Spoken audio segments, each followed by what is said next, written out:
ఇది చాలా ఇంపార్టెంట్, పన్నుల విషయానికి సంబంధించినటువంటి అంశం చాలా ఇంపార్టెంట్. అది ఒక్కసారి చూద్దాం.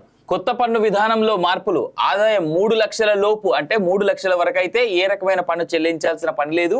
3 నుంచి 7 లక్షల వరకు ఉన్నటువంటి ఆదాయంలో 5% పన్ను, 7 నుంచి 10 లక్షల లోపు ఉన్న ఆదాయంలో 10% పన్ను, 10 నుంచి 12 లక్షల లోపు ఉన్న వారికి 15%, 12 నుంచి 15 వరకు ఉన్న వారికి 20%, అలాగే 15 లక్షల పైబడిన వారికి 30% ఆదాయ పన్నుగా కట్టాల్సిందిగా ప్రభుత్వం చెప్పడం జరిగింది. కానీ నిజంగా 7 లక్షలు ఈ ఇంపార్టెంట్. ఇది 10 నుంచి 12 లక్షల నుంచి ఇది చాలా మందికి ఇబ్బందికరంగా అంశం. అంటే మిడిల్ క్లాస్ ఎవరైతే బిలో 10 lakhs ఉన్న వాళ్ళు, 7 lakhs ఆదాయం ఉన్న వాళ్ళకైతే సేఫ్, కొంత సేఫ్ జోన్ లో ఉన్నట్టు తెలుస్తుంది. కానీ ఎక్కడైతే 10 నుంచి 12 లక్షల లోపు ఉన్న, అక్కడ నుంచి 7 నుంచి 10 లక్షల లోపు అయితే 10% ఉంది, 10 నుంచి 12 అయితే 15% ఉంది.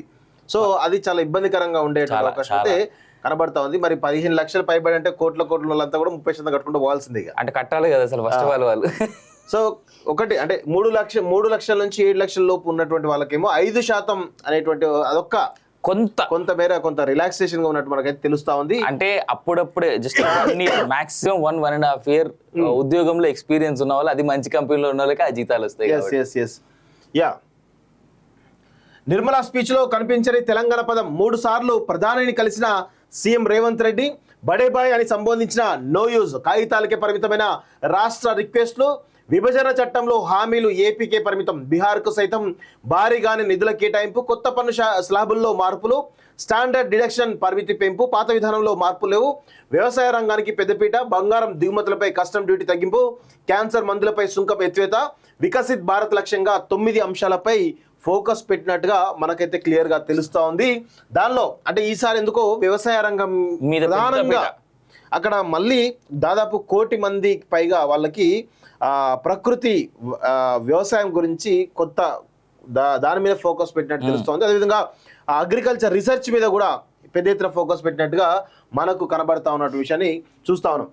యువతకు ఉపాధి కల్పించేటువంటి బడ్జెట్ ఇది అంటూ స్కిల్ డెవలప్మెంట్ సంబంధించిన దానిలో కూడా చాలా పెద్ద ఎత్తున ఈసారి నిధులు కేటాయించి తెలుస్తా ఉంది. ఎందుకంటే స్కిల్ ఉంటే గనక ఉద్యోగం ఈజీగా వస్తుంది.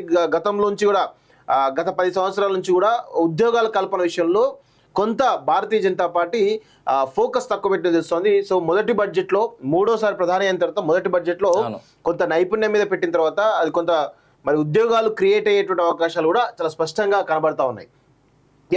జనరల్ గా ప్రతిపక్షాలు ఇప్పుడు కూడా ఏ బడ్జెట్ ను కూడా ప్రతిపక్షాలు స్వాగతించవు. అవును.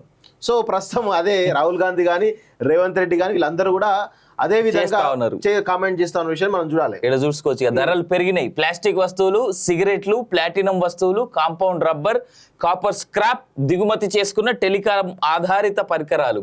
ఇక ధరలు తగ్గేటివి బంగారం, వెండి, వజ్రాల ఆభరణాలు, ఎలక్ట్రిక్ వాహనాలు, లిథియం బ్యాటరీలు, సోలార్ ప్యానల్స్, మొబైల్ ఫోన్లు, చార్జర్లు, క్యాన్సర్ మెడిసిన్స్ అంటూ చూస్తా ఉన్నాం.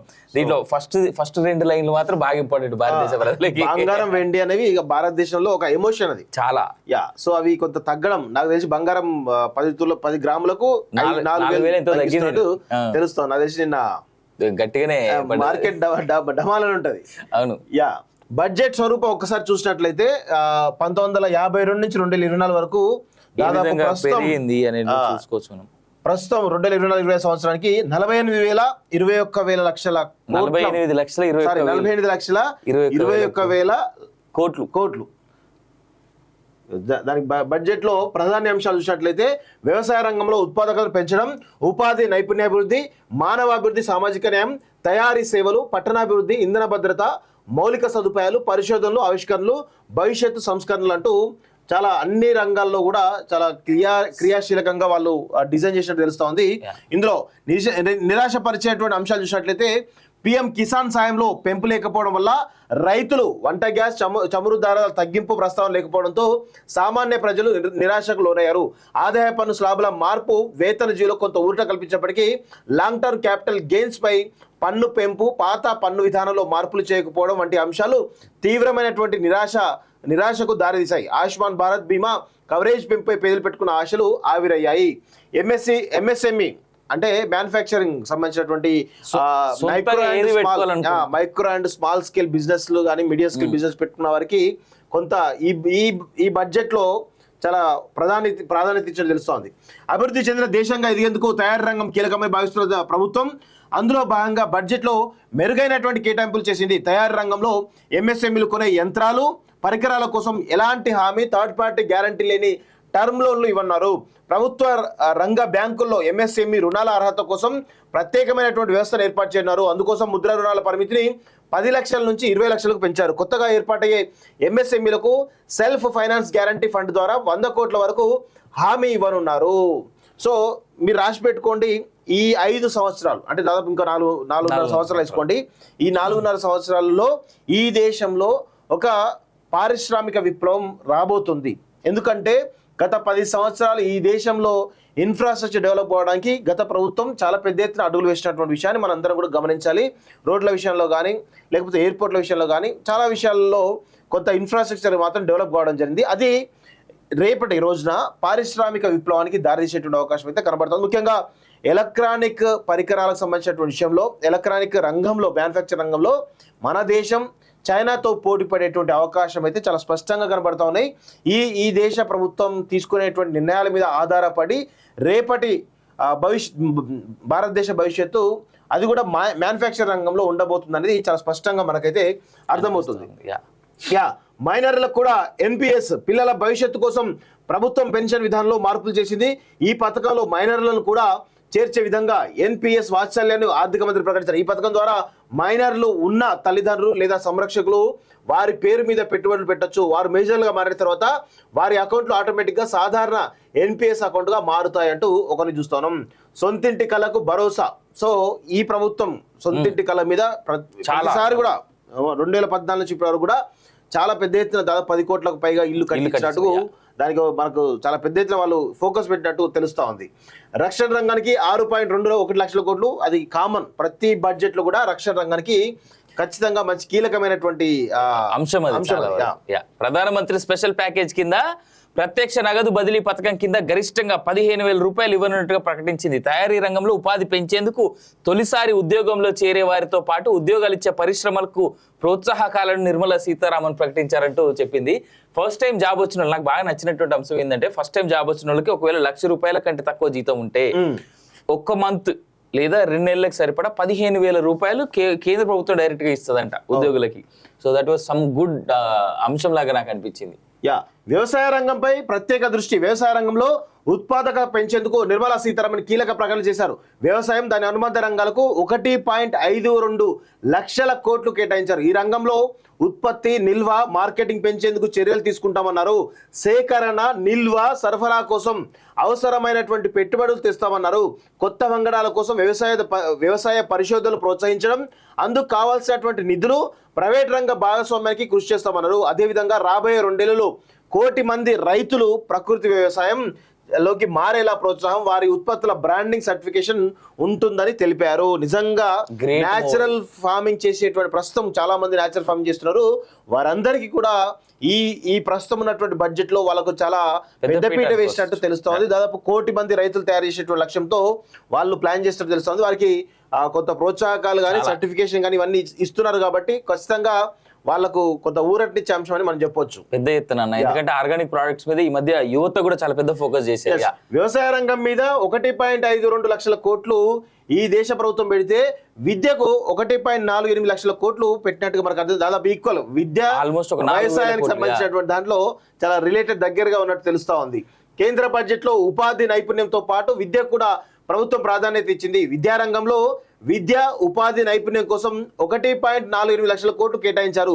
రాబోయే 5 ఏళ్లలో 500 అగ్రశ్రేణి కంపెనీలో 1 కోటి మంది యువతకు ఇంటర్న్షిప్ అవకాశాలు అందించేటువంటి చర్యలు తీసుకుంటామన్నారు.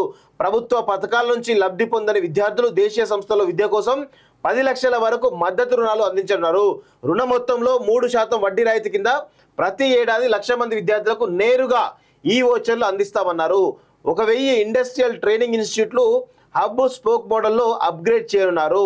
సో ఇక్కడ ఏదైతే ఇండస్ట్రియల్ ట్రైనింగ్ ఇన్స్టిట్యూట్స్ లో మన తెలంగాణ కూడా కొంత రేవంత్ రెడ్డి ప్రభుత్వం వచ్చిన తర్వాత ఐటీలను కొంత మార్చాలి, వాటిని అప్గ్రేడ్ చేయాలని చెప్పేసి కూడా ఆయన కూడా నిర్ణయం తీసుకోవడం జరిగింది. దానికి అనుగుణంగా ఇక్కడ ఈ అంశం పెట్టడంతో ఖచ్చితంగా తెలంగాణలో ఇంకొంత స్కిల్ డెవలప్మెంట్ సంబంధించినటువంటి ఏదైతే ఈ ఇండస్ట్రియల్ సంబంధించినటువంటి వాటికి కొంత ప్రాధాన్యత ఇచ్చిన తెలుస్తుంది. అవి కూడా కొంత ముందుకు పోయేటువంటి అవకాశం అయితే కనబడతా ఉంది.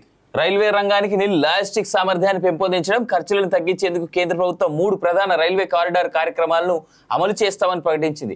అందులో భాగంగానే 2024-25 మధ్యంతర బడ్జెట్లో భారతీయ రైల్వేలకు 2.52 లక్షల కోట్ల కేటాయింపులు చేసింది. ఇది గత బడ్జెట్ అంచనా కంటే 5.8% ఎక్కువ. కానీ 24-25 పూర్తి స్థాయి బడ్జెట్లో రైల్వే రంగానికి సంబంధించి పెద్దగా ఎలాంటి ప్రకటనలు చేయకపోవడం గమనార్హం అంటూ చూస్తా ఉన్నాం. బీహార్ కు స్పెషల్ ప్యాకేజ్, అది బీహార్ ఆంధ్ర రెండింటికి స్పెషల్ ప్యాకేజ్ అంటే బాగుండేది. బట్ వాళ్ళకి ఆప్షన్ లేదన్న. సో అంటే వాస్తవంగా ఎవరికైనా కానీ ఓపెన్ గా మాట్లాడుకుంటూ కొన్ని పొలిటికల్ అడ్వాంటేజ్ లకు సంబంధించిన దాంట్లో కొంత కేటాయింపులు చేస్తారు. గతంలో కేసీఆర్ ఈ రాష్ట్ర సీఎం గా ఉన్నప్పుడు ఉత్తర తెలంగాణకి ఎక్కువ నిధులు ఇవ్వడం జరిగింది. ముఖ్యంగా వాళ్ళ సొంత కాన్స్టిట్యూన్స్ లకు సిద్దిపేట గానీ, గజ్వేల్ గానీ, లేదంటే సిరిసిల్లకు గానీ అధికంగా నిధులు తీసుకున్నటువంటి విషయం మనందరం కూడా చూసాం.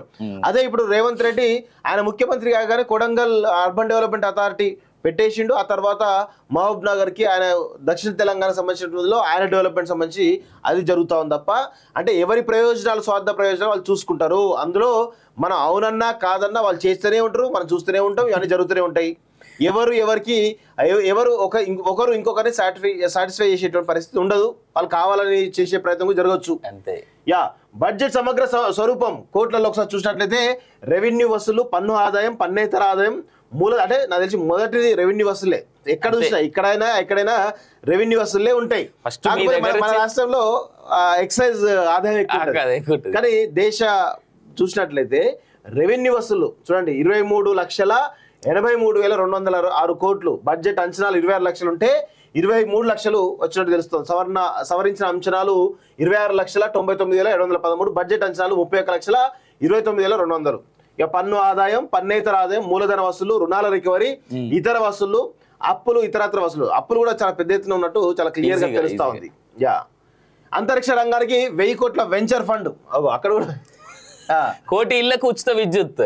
So roof top solar installation ప్రోత్సహించడానికి మధ్యంతర బడ్జెట్ లో పీఎం సూర్య ఘర్ ముఫ్త్ బిజిలీ యోజన స్కీమ్ ను పరిచయం చేసిన కేంద్రం ఈ బడ్జెట్ లోను దీని ప్రస్తావన తీసుకొచ్చింది. ఈ పథకం ద్వారా సోలార్ ప్లాంట్ల ఏర్పాటుతో 1 కోటి ఇళ్లకు ప్రతి నెల 300 యూనిట్ల ఉచిత విద్యుత్ అందించడానికి ప్రభుత్వం సిద్ధంగా ఉందని కేంద్ర మంత్రి నిర్మలా సీతారామన్ ప్రకటించారు. సో సింపుల్ గా చూసుకోవాలంటే రేవంత్ రెడ్డి ఏదైతే ఫ్రీ కరెంట్ అని అన్నాడో, నాకు తెలిసి ఒకవేళ ఆయన దీంతో కనుక లింకప్ చేసుకుంటే చేసేది. కేంద్రంలో తీసుకుపోయేటువంటి కొన్ని నిర్ణయాల ఆధారంగానే ఇక్కడ కొన్ని పాలసీ రూపొందించబడతాయి. ఎందుకంటే కేంద్ర సపోర్ట్ లేకుండా ఖచ్చితంగా ఏ పాలసీ కూడా ఇంప్లిమెంట్ కాదు అనేటువంటి విషయాన్ని మనం గుర్తుపెట్టుకోవాల్సిన అవసరం ఉంటది.